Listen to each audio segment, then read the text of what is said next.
Hey guys, TechGeekHD here again with another video, and this one's a little bit different. I'm not talking about the iPhone 14 Pro or anything to do with phones or technology or whatever, although it's sort of tangential to technology. I will have a video out about the iPhone 14 Pro if it isn't already out by the time this video comes out. But today I'm going to be talking about how I got laid off and then also ended up really maximizing my income. I'm sure I've titled this something catchy. I sort of need the views. It's been a while. I haven't put out a lot of videos, but this story is entirely true. And I legitimately did actually end up in a way better place than I was before, which is awesome and I'm really excited about. And so the story starts a couple months ago, probably a couple of years ago actually, and was after I graduated from design school, which I went to for industrial, like tangible physical product design. I actually ended up during my time in school realizing that I really enjoyed technology, and you guys have seen my channel progress over the years. I've really come to love what I do and really love technology and things like that. And I decided that I kind of wanted to take my actual career in that direction as well. And so somewhere along the line, while I was in school, I decided to kind of transition to digital product design, where I would have the opportunity to be able to affect a lot more people, create technology and design implementations that would actually touch a lot more people than did in my tangible product design process. And I ended up becoming a product designer. I went to go work at Microsoft after I graduated, and I worked on the Edge internet browser, which most of you probably use to download Google Chrome, and we were really aware of that problem at Microsoft. But I was really excited about the product, and I think I really ended up having a meaningful effect on it to the point where it ended up becoming the second most popular internet browser in the world after Google Chrome. I don't know how it's doing right now. I actually haven't been following the trajectory and stuff because it's been a while, but it's a really different product from when I started on the team to the point when I left Microsoft, which was about 2 years and a couple of months. After I worked at Microsoft, I went to go work at a startup called Uncork, which is a no-code builder platform. It basically allowed people to write functional software applications using a drag-and-drop visual interface. Think of it as Squarespace, but for actual functional software applications instead of just HTML front-end web development, which areas like Squarespace and Wix and Webflow have really kind of cornered the market on. Uncork was really allowing maybe PMs and things like that to quickly iterate on basic software applications, and there's a lot more powerful stuff actually going on there now too. I went to go work at Uncork because I really thought that this was an opportunity for me to grow a lot more and work on a smaller team and have a lot more impact. And while a lot of those things were true, I ended up not really loving the product very much personally as a designer to work on.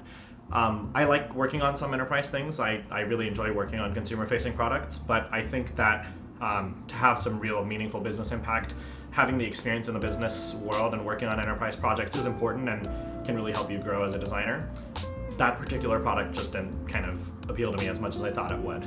And so I had the opportunity to go work at a company called Common Stock, which was a financial social network. It's kind of like FinTwit, but with a layer of transparency where you could be able to, where you had the opportunity to be able to link your brokerage, get a lot of financial insights from your trading habits. They would never actually show numbers on the platform, so you had your privacy. Nobody actually knew the values of your portfolio and your trading habits, but you could benchmark trades against other users and kind of get financial performance analytics, and it became a really powerful social community of people working together. Unfortunately, this is the summer of 2022. I don't know when fall starts exactly, but it's the tail end of the summer. At least here in Seattle, it's not the nicest of days anymore, although today's kind of a weirdly nice day. But what has started to happen recently, and this is kind of in light of a number of different economic and financial factors kind of coming together. We've been on the lagging end of needing a recession in the economy for a really long time, and not like we wanted it, but that's just the way that the financial markets work and how the economy runs. And we were able to kind of push it down the road a little bit, but it's here for all intents and purposes, no matter what government organizations want to define it as. We are in a recession. And with that comes the tightening of economic markets and budgets, especially at tech companies that have been known to be spending a ton in the last few years. Cash was always available for investors or from investors, and especially in the world of startups that were buying their way to customer acquisition, it was really, really easy to access capital.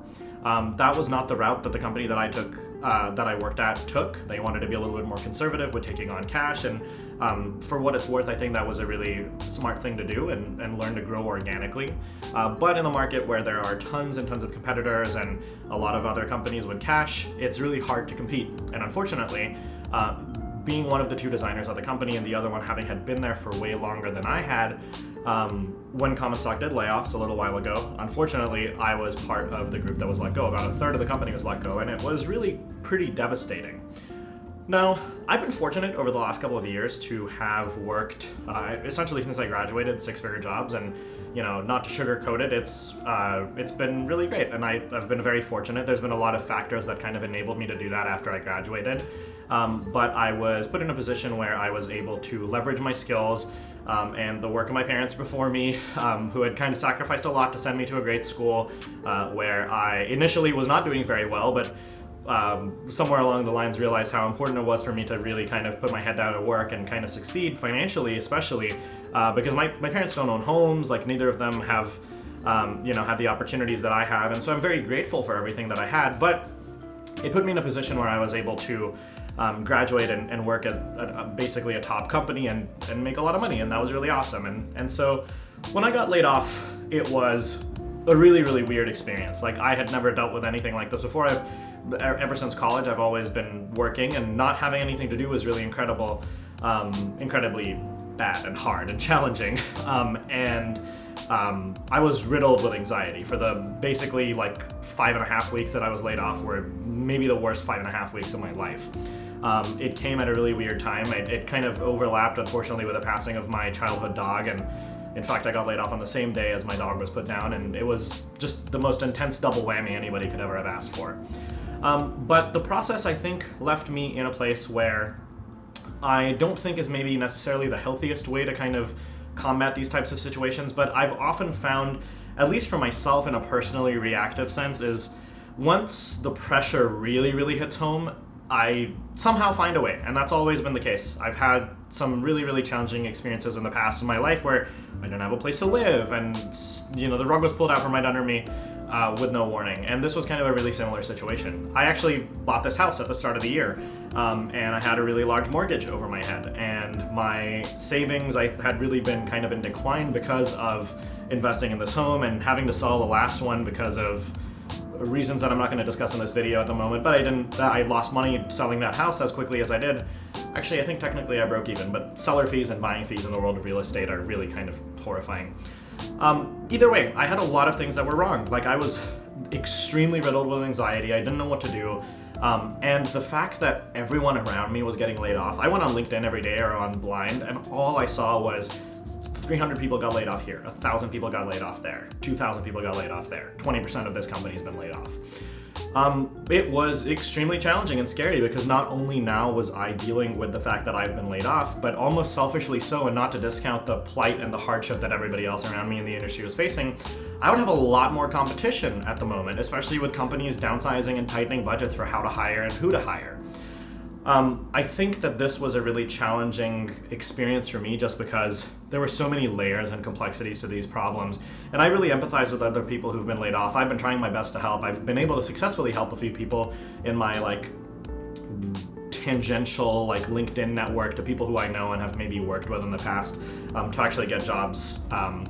But yeah, now let me move on to the part that's a little bit more positive and motivating. I worked at Common Stock for all of about 4.5 months. And it's relatively common in the tech industry, at least in the roles of things like software engineer, product manager, product designer, maybe data scientist. I'm not 100% sure, but I'm a product designer or a UX designer. Honestly, companies have been calling these roles different things for a while, so I don't really care. I'm a designer. To get signing bonuses when you work at a tech company or when you get a new job. And it's also very typical for those to be clawed back, which means you have to give back that money if you voluntarily leave before the end of a year. At least a calendar year of working at that company, and that's a very common practice. Some companies like Meta and a few others are actually a little bit more generous, where they lower the amount that you have to give back, like the closer it gets to the end of the year. Let's say you leave in 364 days, they're not going to grill you over it. But some companies do, and especially startups that are small that need money, most likely would. And so because I laid off, or because I got laid off, I didn't have to give back my signing bonus, which was great because I used that money already to pay down some debt that I had on the down payment of this home. Excellent, worked out really well for me. I also got severance, which was awesome. Like, they didn't really have to give me severance. I know that there's people who worked at Tesla that unfortunately got nearly no severance, and Tesla's a company 1,000 times the size of common stock. That's hyperbole, I don't know exactly how much it is. I'm not talking about the size and the fiscal capability or fiscal capacity of common stock in any way, legally speaking. But Tesla is a huge publicly traded company with a lot of cash on hand, and so not giving their employees severance was kind of, I was fortunate to receive severance at all. And then also for the first time in my life, I had to do something that I thought was, for many years, I kind of thought of as, not something that was me affiliated, and apply for unemployment. I was very fortunate that the amount that I had been taxed and paid into the system was enough to cover me for years if I needed it. And that's like, I guess, one of the benefits of paying high taxes when you earn a lot. But so I had got to keep my signing bonus. I basically didn't have to pay any more money. I got about a month's worth of severance, which was great because I got basically a month's salary. And then I had unemployment cash coming in. So I was able to pay my mortgage. I basically had to pay 2 mortgage payments in the time that I was laid off. I was able to meet my bills, my car payments, etc. And I kind of came out of this in the green, which was really great. This is just to kind of illustrate that, there are opportunities and options in which, if you're lucky enough to not have a bunch of dependents or a family, it could give you the opportunity to take a few weeks to reset, rewire yourself, figure out exactly what you're looking for, and focus on finding the gig that really fits what you're looking for and what really makes you happy at the end of the day. I work now as a product designer at a higher level than I was before. I don't know, should I be saying this? Maybe not. I work at Amazon now. And it's not really a company that I thought that I saw myself at least in the recent past. There's a number of reasons that I chose to be able to come to Amazon, and one of them is that I think it's a really great company. The design culture is very mature at Amazon, and of course it's very different depending on what org you're in and what team you're on and kind of what the leadership is really looking for out of the products that they work on. But the team that I work on has a fairly mature design process. Design is really well understood and implemented as part of the product delivery process for the different tech products that we work on. And I think that being part of a large company like this is a great safety net for the couple of years that we're getting into this really terrible economy for. I really like startups. I interviewed with startups even while I was laid off, and I had an offer from a startup, which was really great and I was really excited about it. It was actually a startup coincidentally also backed by Jeff Bezos. But I kind of, with all of the different considerations, I really thought that this was the best course of action. The little caveat here is that when you're interviewing for places like these, the best thing you can do is try and get multiple offers. Now, I was really anxious through this whole process. Like, my dog had passed away, I'd just been laid off. It was the first time I ever got COVID too. I literally did like a final product design loop. Like with COVID, I was on Excedrin and ibuprofen and taking like a cough suppressant to try and get through those interviews. I had a 6-hour interview on one day with presentations and one-on-ones and a design challenge. And it was a mess. Like, it was really, really, really hard. And I had to do this. I was probably busier through the 6 weeks or at least the first 4 weeks of being laid off than I was for like the couple weeks before I was laid off, like at my real job. I was doing back-to-back interviews every single day, talking to recruiters, talking to hiring managers, trying to put on a happy face, like, while being extremely upset and scared and worried. And kind of had to grind through all of it. And I know that it's not like the biggest, people are going through like, there's war, the literal war going on in the world right now, so my problems sometimes feel really small, but I don't think that your problems don't diminish just because there's worse things out in the world. But it was a really hard time for me. And I know it's a really hard time for other people as well. But really the best advice I can give you here is trust the process, work at it, do your interviews, prepare your design portfolio in advance. When I got laid off, I didn't have a lot of warning, and so I wasn't able to get most of my recent work onto my portfolio. And so it was a really hard process to be able to talk through and explain really my most recent skill set instead of being able to show a lot of it. But the benefit here is that, especially when trying to apply to companies that do have mature design processes and people in place and DevOps and things like that, you have a great selection of really smart, talented, informed people with a lot of experience in the industry who realize they can see through a bullshitter. Like if you're bullshitting and you're saying that you did work that you didn't actually do, people will see through it. But if you don't actually have a ton of process to share, but you can really truly talk through your abilities as a designer, people can see how genuine you are. And that's a problem that I faced and I had to go through. Most of my recent work from Common Stock was not work that I was able to take with me and was not on my portfolio because I got laid off and my access was revoked to Figma and to Slack like during my meeting with my manager where I was being laid off. And so it was just honestly really hard. Make sure you get your design portfolio in order, do it in advance, save your process all the time, put it behind a password. You don't want to share things that are confidential, you don't want to get sued. But yeah, I'm in a way better place now. I didn't have to give back my signing bonus. I got severance. I got a huge signing bonus at Amazon. I'm really, really happy here. The team is really cool. Only thing I'm not satisfied with is they gave me an older MacBook Pro, and I can't really use my personal one. I have my M1 Pro Max with many gigs of RAM that I really like, but I work from home. I get to hang out with my cat all the time. I have a couple of early morning meetings because the team I work with works with partner teams in Europe, which is kind of annoying, but I went from around $150,000 salary, like not accounting for equity, to over a $200,000 salary, not accounting for equity. And so it's just been, and those are numbers that it's not like this is a conversation necessarily about numbers. That was a catchy title, but the story here really is that even in the hardest of times to deal with things like this, there's a silver lining at the end of the thing. Like the silver lining for me was didn't have to get back my signing bonus and got severance. And after the 4 intense weeks of interviews and grueling rejections from half of the companies that I applied to, I did like interviews, I prepped for things, and on the day of, they would just send me an email and be like, unfortunately, due to like new hiring policies or whatever, we've had to close this role. And this was like the day of, after like probably a week and a half of prep, making a specific deck. I mean, there's a company whose products I actually use personally that I applied to. These are expensive hardware audio products, and they're in my living room and I use them all the time. And I had met with the recruiter, I'd met with the hiring manager. I was supposed to prepare a very specific deck with a really specific type of work of like projects that I'd done in the past. I had COVID and I was like staying up late at night curating a really particular deck for this company. The morning of my interview, hey, unfortunately the role's been closed due to like changes in yada yada yada. And so it was really tough, but there was a light at the end of the tunnel. I work at a company now that is really great. I have some pretty solid benefits. That was another thing. I was insanely scared because I'm currently undergoing Accutane, which is like a 9-month process for my skin. And I lost my insurance coverage. It was really tough. I had to basically take a break from my coverage. I had to let my doctor know that I wouldn't be able to come in. That medication is $400 a month for a 30-day supply without insurance.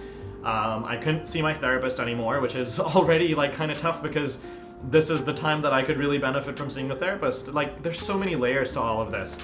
But I'm in a place now where I'm way happier. I make a lot more money. Like, I don't have to worry about bills and things. I'm in a fortunate position where I can, I'm planning for like a vacation. I'm going to go to Disneyland. I've never been before, like with my girlfriend and some friends. And, yeah, let me know if you guys need any help. Like, I've been trying to mentor other designers, and I actually mentored a designer who was a couple years younger than me at my school, and she ended up going to go work at Amazon. And I had mentored another designer who ended up going to go work at Duolingo, and she wasn't even an industrial designer, like a design student. She was a painting major. Like, this is something that I do because I like to mentor other people and want to kind of give back. Like, I don't really know what else to do. It's not part of my job. I just do it because I think it's kind of fulfilling for me to see other people like also break into the industry and realize that they can be designers too, even if they don't have an engineering background. I don't know how to code.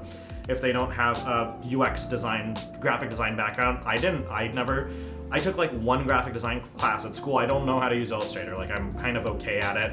Like, I started my digital product design journey, like trying to mock up a breathing app in Photoshop CS6. Like, we all come from this into this from like a different perspective and a different background, but there's opportunities for everybody to work in tech and uplift yourself and honestly make some good money and kind of change the course of your life. So things worked out really well for me. I'm really fortunate and happy and excited, and I need to learn to kind of trust the process, even myself. Like, I've in the past had to deal with company rejections, and then back when I was applying for an internship when I was in college, I applied to like 88 companies, and like 84 of them rejected me. And then I got offers at Facebook, at Google, at Microsoft, at Apple, and I was like over the moon. And companies like AT&T rejected me, which, you know, no hate to AT&T, but like these were like really huge names, especially for designers, which was an amazing way for me to kickstart my career. And honestly, the same thing happened to me again just now, a couple years later. You'd think I would have learned from it in the past. I got rejected from small, no-name companies I didn't even really want to work at, but I had applied to because I was panicking that I didn't have a job and I didn't know what to do and I needed insurance and I had to pay my mortgage. And then I ended up getting offers from Amazon and other really large major companies. So let me know if there's anything I can do to help. Hopefully this video is serves as a hey, things are going to be okay type message. And I make like a shit ton more money than I did before, which is crazy. Like the fact that this process of anxiety and what felt like trauma that I was trying to process, layered again with the loss of my dog, led to something so positive and awesome. But yeah, that's about it for this video. Hopefully this kind of serves as a things are going to be okay message. And I'll get back to my regularly scheduled tech video programming, even though those have not really been very regularly scheduled, and I apologize for that. Thank you so much for watching this video, and I will catch you all in the next one. Peace.